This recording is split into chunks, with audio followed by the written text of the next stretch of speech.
तो hey friends, welcome back to our YouTube channel ITI step forward. तो friend, जो हम 1000 टेक्निकल एमसीक्यू क्वेश्चन आंसर को discuss कर रहे थे, तो उसकी क्लास 37 तक क्वेश्चन आंसर को डिस्कस कर लिया था। तो ये हमारी क्लास नंबर 38 है, जिसमें हम क्वेश्चन नंबर 925 से आगे क्वेश्चन आंसर को डिस्कस करने वाले हैं। तो इससे पहले अगर आपने बाकी के 37 वीडियोस को नहीं देखा है, तो चैनल की हमने प्लेलिस्ट बनाई है, उस प्लेलिस्ट पर जाकर आप उन वीडियोस को देख सकते हैं। तो फ्रेंड्स, चैनल को सब्सक्राइब करके बेल आइकन को जरूर प्रेस कर दें, ताकि आने वाले नोटिफिकेशन आपको मिलता रहे। और फ्रेंड्स, ये जो क्वेश्चन है आपके सभी एग्जाम हो, इसरो, डीआरडीओ, सभी प्रकार के एग्जाम के लिए बहुत ही ज़्यादा हेल्पफुल होने वाले हैं। तो आइए शुरू करते हैं बिना किसी देरी के। क्वेश्चन नंबर 925 हमारा क्या बोल रहा है? 925 नंबर क्वेश्चन हमारा बोल रहा है, the lathe bed has. Lathe bed में होते हैं, जो हमारा लेथ बेड रहता है उसमें क्या रहता है? तो ऑप्शन ए क्या बोल रहा है? भी गाइड वेज तथा फ्लैट वेज का एक सेट। ऑप्शन बी क्या बोल रहा है? भी गाइड वेज तथा फ्लैट वेज का दो सेट। ऑप्शन सी क्या बोल रहा है? भी गाइड वेज तथा फ्लैट वेज का तीन सेट। ऑप्शन डी बोल रहा है भी गाइड वेज तथा फ्लैट वेज का चार सेट। तो फ्रेंड, जो हमारा क्वेश्चन नंबर 925 है, इसका करेक्ट आंसर क्या हो जाएगा? इसका करेक्ट आंसर हो जाएगा ऑप्शन नंबर बी, भी गाइडवेज तथा फ्लैट वेज का दो सेट। तो जो हमारी लेथ बेड रहते हैं, उनमें क्या रहता है? भी गाइडवेज और फ्लैट वेज के क्या रहते हैं? दो सेट रहते हैं, जिस पर हमारा सैडल आगे पीछे स्लाइड करता है। तो 925 का करेक्ट आंसर हो जाएगा ऑप्शन नंबर बी। आगे बढ़ते हैं नेक्स्ट क्वेश्चन को। क्वेश्चन नंबर 926 क्या बोल रहा है? ये हमारा डायग्राम बेस्ड क्वेश्चन है। क्या बोल रहा है? What is the system of lubrication. स्नेहन प्रणाली कौन सी है? ये जो हमें डायग्राम में स्नेहन प्रणाली दर्शाई गई है लुब्रिकेशन की, तो ये हमारी कौन सी प्रणाली को दर्शाता है? तो ऑप्शन ए क्या बोला है? Big feed.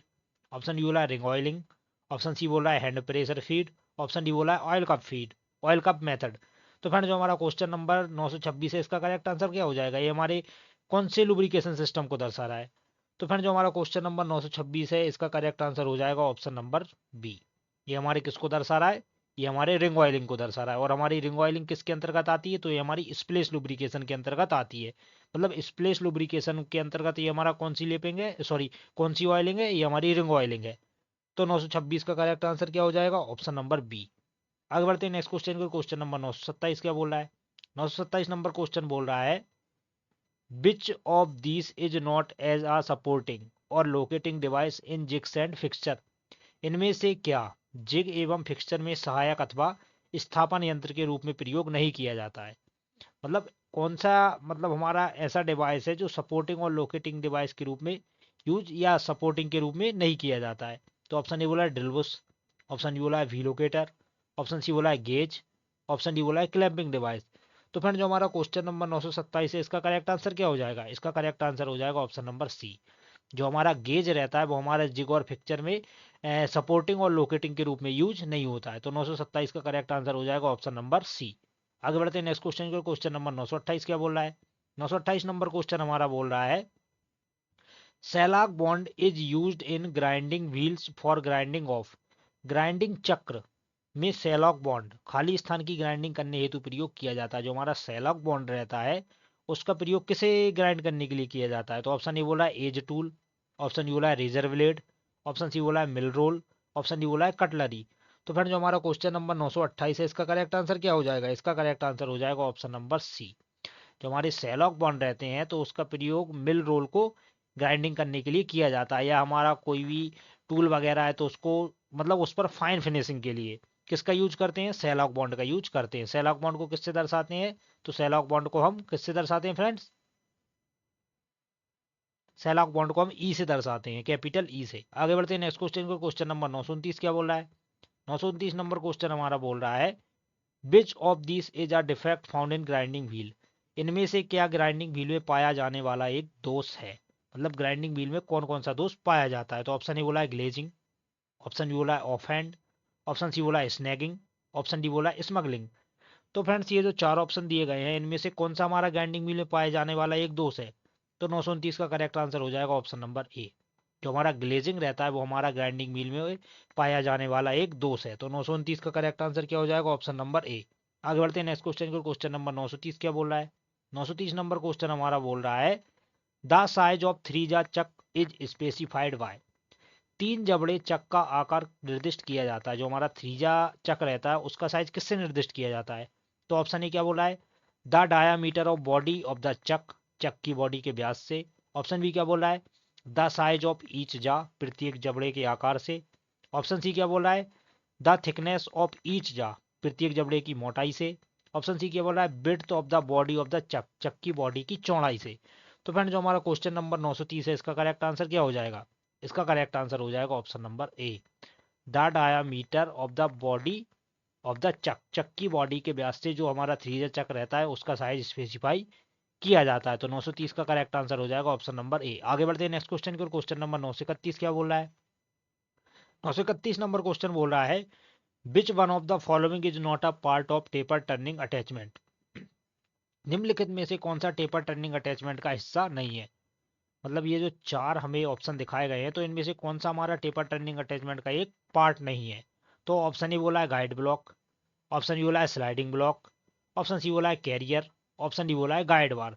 तो फिर जो हमारा क्वेश्चन नंबर 931 है, इसका करेक्ट आंसर क्या हो जाएगा, इसका करेक्ट आंसर हो जाएगा ऑप्शन नंबर सी, जो हमारा कैरियर है वो हमारे टेपर टर्निंग अटैचमेंट का हिस्सा नहीं है। उसके अलावा हमारा गाइड ब्लॉक हो गया, स्लाइडिंग ब्लॉक हो गया, गाइड बार हो गया, ये हमारे टेपर टर्निंग अटैचमेंट का हिस्सा है, लेकिन जो हमारा कैरियर है वो हमारा टेपर टर्निंग अटैचमेंट का हिस्सा नहीं है। तो 931 का करेक्ट आंसर हो जाएगा ऑप्शन नंबर सी। आगे बढ़ते हैं नेक्स्ट क्वेश्चन को। क्वेश्चन नंबर 932 क्या बोल रहा है, 932 नंबर क्वेश्चन बोल रहा है, lathe mandrels can be termed as a, lathe mandrel को खाली स्थान भी कहा जा सकता है। जो हमारे लेथ मैंड्रिल्स रहते हैं उनको क्या बोल सकते हैं, उनको मतलब उनका अदर नेम क्या है। तो ऑप्शन ए बोला है गेज, ऑप्शन बी बोला है हाउसिंग, ऑप्शन सी बोल रहा है जिग, ऑप्शन डी बोला है फिक्सचर।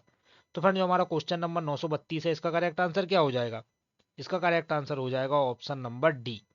जो हमारे लेथ मैंडल रहते हैं तो उन्हें हम फिक्सचर के नाम से भी जानते हैं, क्योंकि हमारा लेथ मैंडल भी जॉब को पकड़ने का कार्य करता है, इसलिए हम लेथ मैंडल को किस नाम से जानते हैं, तो फिक्सचर के नाम से भी इसको जानते हैं। आगे बढ़ते हैं नेक्स्ट क्वेश्चन को। क्वेश्चन नंबर 933 क्या बोल रहा है, 933 नंबर क्वेश्चन बोल रहा है, snagging is a process used to remove the metal by, snagging एक प्रक्रिया है जिसमें धातु को खाली स्थान द्वारा हटाया जाता है।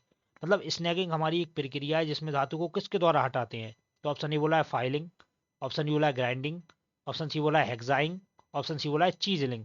तो फ्रेंड जो हमारा क्वेश्चन नंबर 933 है, इसका करेक्ट आंसर हो जाएगा ऑप्शन नंबर बी। जो हमारी स्नैगिंग प्रोसेस है वो हमारी किसके अंतर्गत आती है, वो हमारी ग्राइंडिंग के अंतर्गत आती है। मतलब जो स्नैगिंग प्रक्रिया में हम जो मेटल को हटाते हैं तो वो हमारा ग्राइंडिंग से रिलेटेड होता है। तो 933 का करेक्ट आंसर हो जाएगा ऑप्शन नंबर बी। आगे बढ़ते हैं नेक्स्ट क्वेश्चन को। क्वेश्चन नंबर 934 क्या बोल रहा है, 934 नंबर क्वेश्चन बोल रहा है, approximate hardness of high speed steel HSS milling cutter as, HSS milling cutter की कठोरता लगभग होती है। मतलब जो हमारा मिलिंग कटर रहता है हाई स्पीड स्टील का, उसकी जो कठोरता रहती है वो कितनी रहती है। तो ऑप्शन ए बोला है 45 HRC, ऑप्शन बी बोला है 52 HRC, ऑप्शन सी बोला है 62 HRC, ऑप्शन डी बोला है 72 HRC।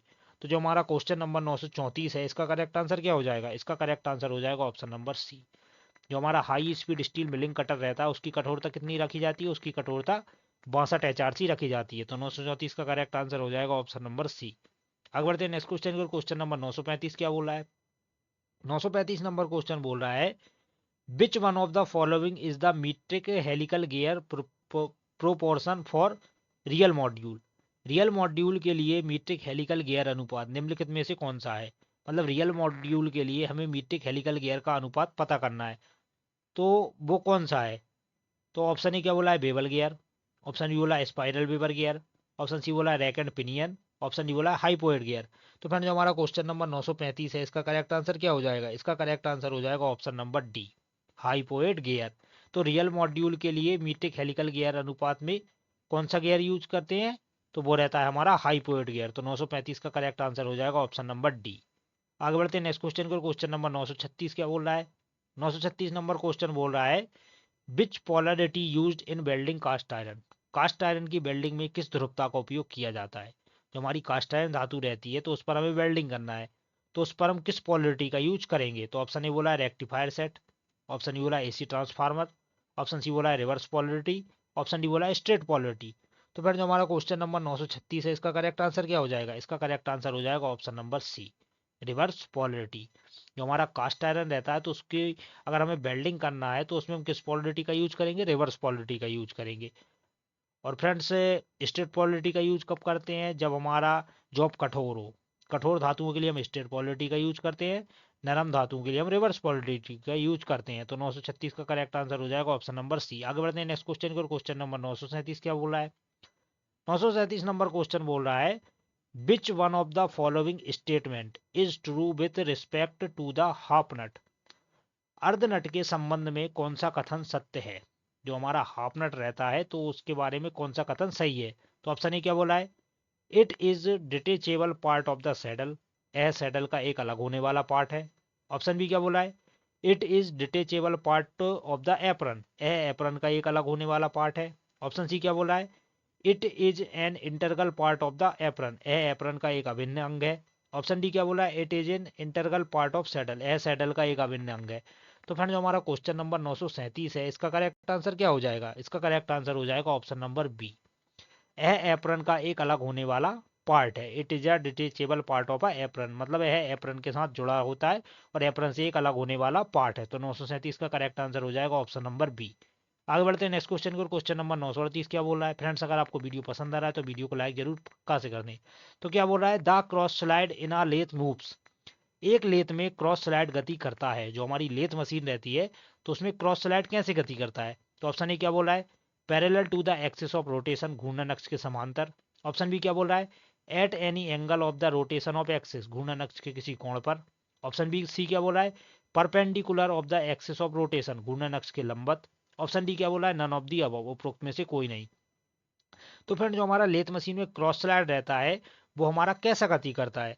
तो 938 का करेक्ट आंसर हो जाएगा option number C, perpendicular of the axis of rotation, घूर्णन अक्ष के लंबवत। जो हमारा लेथ में क्रॉस स्लाइड रहता है तो वो हमारा घूर्णन अक्ष के लंबवत गति करता है। आगे बढ़ते हैं नेक्स्ट क्वेश्चन को। क्वेश्चन नंबर 939 क्या बोल रहा है?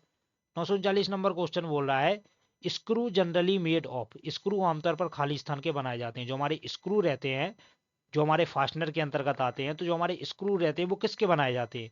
तो ऑप्शन ए बोला है स्टील, ऑप्शन बी बोला है एल्यूमिनियम, ऑप्शन सी बोला है कॉपर, ऑप्शन डी बोला है सिल्वर। तो फ्रेंड जो हमारा क्वेश्चन नंबर 939 है इसका करेक्ट आंसर हो जाएगा ऑप्शन नंबर ए। जो हमारे स्क्रू रहते हैं वो आमतौर पर स्टील के बनाए जाते हैं। आगे बढ़ते हैं नेक्स्ट क्वेश्चन को। क्वेश्चन नंबर 944 क्या बोल रहा है? 940 नंबर क्वेश्चन बोल रहा है dowel pins are used in. Dowel pin का उपयोग किया जाता है। जो हमारी डॉबल पिन रहती हैं उनका उपयोग कहाँ किया जाता है? तो ऑप्शन ए क्या बोला है? Measurement of depth of hole, छिद्र की गहराई मापन के लिए। ऑप्शन बी क्या बोला है? Measurement of diameter of hole, छिद्र के व्यास का मापन के लिए। ऑप्शन सी क्या बोला है? फॉर लोकेटिंग पर्पज, लक्ष्य निर्धारण के लिए। ऑप्शन डी बोला है फास्टनिंग, फास्टनिंग करने के लिए। जो हमारा क्वेश्चन नंबर 940 है इसका करेक्ट आंसर हो जाएगा option number C, for locating purpose, लक्ष्य निर्धारण के लिए जो हमारी डबल पिन रहती है उसका उपयोग किया जाता है। तो 940 का करेक्ट आंसर हो जाएगा ऑप्शन नंबर सी। आगे बढ़ते हैं नेक्स्ट क्वेश्चन को। क्वेश्चन नंबर 941 क्या बोल रहा है? 941 नंबर क्वेश्चन बोल रहा है आ की इज सब्जेक्टेड टू। एक चाबी खाली स्थान के अंतर्गत होती है। जो हमारी की रहती है वो किसके अंतर्गत आती है? तो ऑप्शन ए बोला है शियर स्ट्रेस, ऑप्शन बी बोला है कंप्रेसिव स्ट्रेस, ऑप्शन सी बोला है टेंसाइल स्ट्रेस, ऑप्शन डी बोला है ट्विस्टिंग स्ट्रेस। तो फ्रेंड्स आप सभी को पता होगा जो हमारी चाबी रहती है वो किस कौन से स्ट्रेस के अंतर्गत आती है? तो वो आती है हमारी शियर स्ट्रेस के अंतर्गत। तो 941 का करेक्ट आंसर हो जाएगा ऑप्शन नंबर ए। आगे बढ़ते हैं नेक्स्ट क्वेश्चन को। क्वेश्चन नंबर 942 क्या बोल रहा है? 942 नंबर क्वेश्चन बोल रहा है personal protection equipment for hearing protection consist of. श्रवण सुरक्षा हेतु व्यक्तिगत रक्षात्मक उपकरण में खाली स्थान सम्मिलित होते हैं। तो ऑप्शन ए बोला है ear muffs and hand gloves, option B क्या बोला है? Side shields and gloves, option C क्या बोला है? Ear plugs and ear muffs, option D बोला है रेस्पिरेटर एंड ईयर प्लग्स। तो फ्रेंड्स मतलब कानों की सुरक्षा के लिए जो हमारा पर्सनल प्रोटेक्टिव इक्विपमेंट मतलब पीपीई रहता है तो उसमें मतलब कानों की सुरक्षा के लिए हम किसका यूज करते हैं? तो जो हमारा क्वेश्चन नंबर 942 है इसका करेक्ट आंसर हो जाएगा option number C, ear plugs और ईयर मफ्स का यूज करते हैं। तो 942 का करेक्ट आंसर क्या हो जाएगा? Option number C. आगे बढ़ते हैं नेक्स्ट क्वेश्चन को। क्वेश्चन नंबर 943 क्या बोल रहा है? 943 नंबर क्वेश्चन बोल रहा है fill in the blanks helps to set the vernier scale in any position on the beam scale in a vernier caliper। Vernier caliper में वर्नियर स्केल को बीम स्केल पर किसी भी अवस्था में सेट करने में सहायता प्रदान करता है। ऑप्शन ए क्या बोला है? Fine adjustment screw, option B बोला है डेप्थ बार, ऑप्शन सी बोला है, ऑप्शन डी बोल रहा है हमारा स्लाइड। तो फ्रेंड जो हमारा क्वेश्चन नंबर 943 है इसका करेक्ट आंसर क्या हो जाएगा? 943 का करेक्ट आंसर हो जाएगा ऑप्शन नंबर ए, फाइन एडजस्टमेंट स्क्रू। तो वर्नियर कैलिपर में जो वर्नियर स्केल लगा रहता है, तो बीम स्केल को किसी भी मतलब स्थिति में सेट करने के लिए हम किसका यूज करते हैं, तो उसके लिए हम फाइन एडजस्टमेंट स्क्रू का यूज करते हैं। आगे बढ़ते हैं नेक्स्ट क्वेश्चन को। क्वेश्चन नंबर 944 क्या बोल रहा है? 944 नंबर क्वेश्चन हमारा बोल रहा है, a common flux used in brazing operation is. Brazing प्रक्रिया में सामान्यतः उपयोगी फ्लक्स होता है। जो हमारी ब्रेजिंग प्रोसेस रहती है, तो उसमें हमारा उपयोगी फ्लक्स कौन सा होता है? तो ऑप्शन ए बोला है सोडियम नाइट्रेट, ऑप्शन बी बोला है सिल्वर नाइट्रेट, ऑप्शन सी बोला है जिंक क्लोराइड, ऑप्शन डी बोला है बोरेक्स। तो फ्रेंड जो हमारा क्वेश्चन नंबर 944 है, इसका करेक्ट आंसर हो जाएगा ऑप्शन नंबर डी। जो हमारी ब्रेजिंग प्रक्रिया रहती है, तो उसमें है हमारा उपयोगी फ्लक्स क्या रहता है? तो उसमें हमारा उपयोगी फ्लक्स रहता है बोरेक्स। तो 944 का करेक्ट आंसर हो जाएगा ऑप्शन नंबर डी। आगे बढ़ते हैं नेक्स्ट क्वेश्चन को। क्वेश्चन नंबर 945 क्या बोल रहा है? 945 नंबर क्वेश्चन बोल रहा है, which part has the movable jaw of gear tooth vernier caliper. किस भाग में गियर टूथ वर्नियर कैलिपर के चल जबड़े होते हैं? मतलब जो हमारा गियर टूथ वर्नियर कैलिपर रहता है, तो उसका कौन सा भाग रहता है जिसमें चल जबड़े लगे होते हैं? तो ऑप्शन ए बोला है vertical sliding head, option D बोला है हॉरिजेंटल स्लाइडिंग, ऑप्शन सी बोला है fine adjustment head, option D बोला है वर्टिकल स्लाइड हेड। तो फ्रेंड जो हमारा क्वेश्चन नंबर 945 है, इसका करेक्ट आंसर क्या हो जाएगा? इसका करेक्ट आंसर हो जाएगा ऑप्शन नंबर बी। जो हमारी हॉरिजेंटल स्लाइडिंग रहती है, तो उसमें हमारे चल जबड़े होते हैं। आगे बढ़ते हैं नेक्स्ट क्वेश्चन को। क्वेश्चन नंबर 946 क्या बोल रहा है? 946 नंबर क्वेश्चन बोल रहा है, which instrument is very similar to the principle of vernier caliper. कौन से उपकरण का सिद्धांत एक वर्नियर कैलिपर के समान है? तो ऑप्शन ए बोला है माइक्रोमीटर, ऑप्शन बी बोला है बेवल प्रोटेक्टर, ऑप्शन सी बोला है gear tooth vernier caliper, option D बोला है स्टील रूल। तो फिर कौन सा ऐसा उपकरण है जिसका सिद्धांत हमारे वर्नियर कैलिपर के समान है? तो जो हमारा क्वेश्चन नंबर 946 है, इसका करेक्ट आंसर हो जाएगा ऑप्शन नंबर सी। जो हमारा गियर टूथ वर्नियर कैलिपर रहता है, जो गियर टूथ वर्नियर कैलिपर और जो हमारा वर्नियर कैलिपर रहता है, तो इन दोनों के जो सिद्धांत है वो एक समान ही होते हैं। तो 946 का करेक्ट आंसर हो जाएगा ऑप्शन नंबर सी। आगे बढ़ते हैं नेक्स्ट क्वेश्चन को। क्वेश्चन नंबर 947 क्या बोल रहा है? 947 नंबर क्वेश्चन बोला है, what is the maximum helix angle determined in helical gear. पेंचदार गियर में निर्धारित अधिकतम हेलिक्स कोण क्या है? जो हमारे मतलब हेलिकल गियर रहते हैं, तो उसमें मैक्सिमम हेलिक्स एंगल कितना रखा जाता है? तो ऑप्शन ए बोल रहा है ऑब्स्ट्यूस एंगल अधिक कोण, ऑप्शन डी बोला है एक्यूट एंगल न्यून कोण, ऑप्शन सी बोला है राइट एंगल समकोण, ऑप्शन डी बोला है रिफ्लेक्स एंगल प्रतिवर्त कोण। तो फ्रेंड जो हमारा क्वेश्चन नंबर 947 है, इसका करेक्ट आंसर हो जाएगा option number B, acute angle न्यून कोण। अब फ्रेंड्स ये क्वेश्चन आपको समझ में नहीं आ रहा होगा, तो आप सभी को पता है जो हमारे हेलिकल गियर रहते हैं उसका झुकाव एंगल कितना रहता है? उसका झुकाव एंगल हमारा कितना रखा जाता है फ्रेंड्स? तो फ्रेंड्स जो हमारा न्यून कोण बोला गया है इसको, तो क्या रहता है फ्रेंड्स, जो एंगल हमारा 90 डिग्री से कम होता है, तो वो हमारा क्या कहलाता है? न्यून कोण कहलाता है। इसीलिए बोल रहा है, अब जो हमारा हेलिकल गियर है, अगर उसमें एंगल हमारा हेलिक्स एंगल 20 डिग्री रखा रहा है, तो वो हमारा एक्यूट एंगल मतलब न्यून कोण के अंतर्गत आता है। अगर 90 डिग्री से बड़ा होता तो वो हमारा आ जाता अधिक कोण के अंतर्गत। लेकिन जो हेलिक्स एंगल रखा जाएगा वो 90 डिग्री से कम रखा जाएगा, इसलिए उसको क्या बोल रहे हैं हम? न्यून कोण बोल रहे हैं। आगे बढ़ते हैं नेक्स्ट क्वेश्चन की ओर। क्वेश्चन नंबर 948 क्या बोल रहा है? 948 नंबर क्वेश्चन बोल रहा है, which type of machine is generally used for woodruff keyway cutting. किस प्रकार की मशीन का उपयोग आमतौर पर बुडरप चाबी खांड काटने के लिए किया जाता है? मतलब कौन सी हमारी मशीन है जिसका प्रयोग बुडरप चाबी खांड काटने के लिए करते हैं? तो ऑप्शन ए बोला है सेपर मशीन, ऑप्शन डी बोला है स्लॉटर मशीन, ऑप्शन सी बोला है vertical machine sorry vertical milling, option D बोला है हॉरिजेंटल मिलिंग। तो जो हमारा क्वेश्चन नंबर 948 है, इसका करेक्ट आंसर हो जाएगा option number C, vertical milling machine का प्रयोग बुडरप कीवे में काटने के लिए किया जाता है। तो 948 का करेक्ट आंसर हो जाएगा ऑप्शन नंबर सी। आगे बढ़ते हैं नेक्स्ट क्वेश्चन को। क्वेश्चन नंबर 949 क्या बोल रहा है? 949 नंबर क्वेश्चन बोल रहा है, which type of indexing is used to cut the helical gear. पेंचदार गियर को काटने के लिए किस प्रकार के अनुक्रमण का उपयोग किया जाता है? हेलिकल गियर्स काटने के लिए हम किस इंडेक्सिंग पद्धति का यूज करते हैं? तो ऑप्शन ए बोला है डायरेक्ट इंडेक्सिंग, ऑप्शन बी बोला है डिफरेंशियल इंडेक्सिंग, ऑप्शन सी बोला है एंगुलर इंडेक्सिंग, ऑप्शन डी बोला है सिंपल इंडेक्सिंग। तो फ्रेंड्स हेलिकल गियर काटने के लिए हम किस प्रकार के इंडेक्सिंग का यूज करेंगे? तो 949 का करेक्ट आंसर हो जाएगा ऑप्शन नंबर बी। तो उसके लिए हम डिफरेंशियल इंडेक्सिंग का यूज करेंगे। तो 949 का करेक्ट आंसर हो जाएगा ऑप्शन नंबर बी। आगे बढ़ते हैं नेक्स्ट क्वेश्चन को, जो कि हमारी वीडियो का लास्ट क्वेश्चन है। उसका आंसर आपको कमेंट बॉक्स में पक्का से कमेंट करके बताना है। तो क्या बोल रहा है, विच फास्टनर इज सेमी परमानेंट। कौन सा बंधक अर्धस्थायी है? ऑप्शन ए बोला है फोर्जिंग, ऑप्शन डी बोला है रिवेटिंग, ऑप्शन सी बोला है बेल्डिंग, ऑप्शन डी बोला है नट बोल्ट। तो फ्रेंड्स इसका आंसर आपको कमेंट बॉक्स में पक्का कमेंट करके बताना है। तो मिलते हैं इसके नेक्स्ट पार्ट में, तब तक के लिए जय हिंद।